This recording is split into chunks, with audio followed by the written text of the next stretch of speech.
since I already made a video theorizing about how much Gwen might suffer in Beyond the Spider-Verse, talking about all the heartbreak she's been through and everything she could still face, I think it's only fair to do the same for Miles.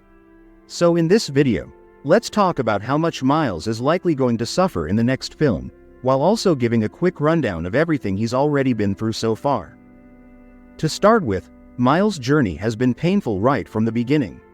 He literally watched the Spider-Man of his universe, the hero he admired more than anyone, die right in front of him. There was nothing he could do to stop it, nothing he could say, just pure helplessness. Not long after that, he experienced another devastating loss when he saw his uncle Aaron get shot and die in front of him as well. Again, Miles was powerless. He couldn't save him, and that kind of trauma doesn't just disappear.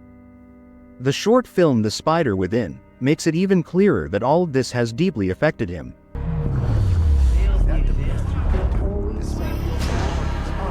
These grades are unacceptable, Miles. Focus, Miles. Focus. Miles, you need to apply yourself.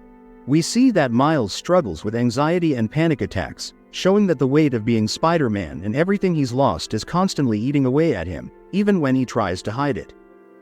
Then in Across the Spider-Verse, things somehow get even worse. Miles is willing to give up on his own dreams just to find a way to travel between dimensions so he can see his friends again. And the special thing I want to do is this. There are people out there who can literally teach me the things I want to learn. But they aren't all in Brooklyn. When he finally reaches the Spider Society, he's hit with one heavy truth after another in a very short amount of time.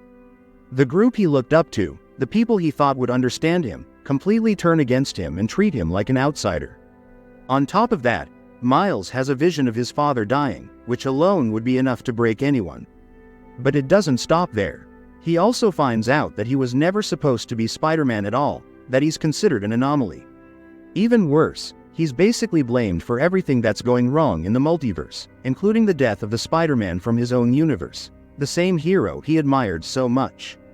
If you hadn't been bit, your Peter Parker would have lived. Instead, he died, saving you. What makes it hurt even more is that his friends, the same people he was willing to sacrifice his future just to see again, were hiding things from him. They never came to visit him, kept secrets, and were willing to let his father die for the sake of the so-called canon. Before going to the Spider Society, Miles imagined being accepted, reunited with his friends, and finally feeling like he belonged. I don't follow orders, neither does he. I'm invited to HQ? Woo! Yo, this place is wild. Instead, what he got was one heartbreak after another. And it still doesn't end there. Miles ends up trapped in the wrong universe while being chased by Miguel and the Spider Society. He discovers that in this universe, his father is already dead. He's knocked out and held captive by his alternate version of himself, with Uncle Aaron still alive. At this point, Miles is probably thinking that he's completely on his own, that no one is on his side, and that he has nowhere left to turn. In Beyond the Spider-Verse, based on how Across the Spider-Verse ended, Miles is almost certainly going to face his alternate version. We don't know exactly how that's gonna play out, but I honestly don't think his Earth 42 counterpart will be a straight-up villain. Your dad is still alive? What? Your father. You said he's still alive. Yeah. I see him more as a possible ally, even if things start off tense. That said, there's definitely going to be some kind of confrontation between them before they reach any sort of understanding. There's also a strong chance of a clash, maybe not a full fight, but at least an emotional confrontation with Gwen's team. After everything that happened, it's hard to imagine Miles just acting like nothing's wrong. We don't know exactly how he'll react to seeing them again, but I do think he'll be much colder toward Gwen in particular, since she's the one who hurt him the most and kept the biggest secrets from him. Bye, Gwen.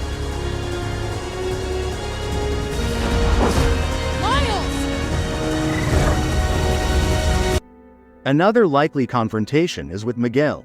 He's still hunting Miles alongside the Spider Society, so it feels inevitable that they'll clash again.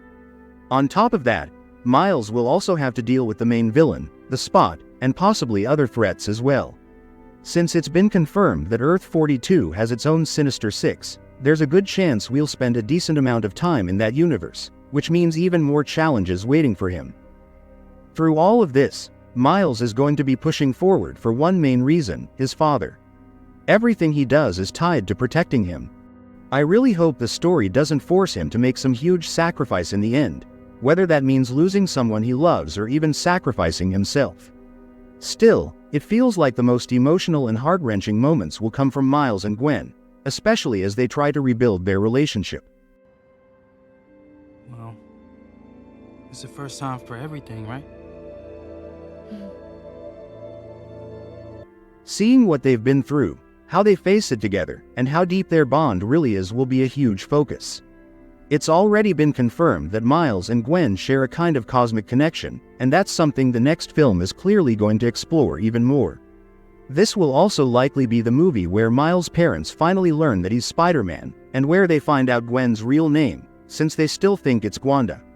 On top of that, Miles meeting Gwen's father feels very likely given the direction the story is heading. So yes, we can expect a lot of heartbreak in this film, but also a lot of beautiful moments to balance it out. For now, all we can really do is theorize, and honestly, that's part of the fun.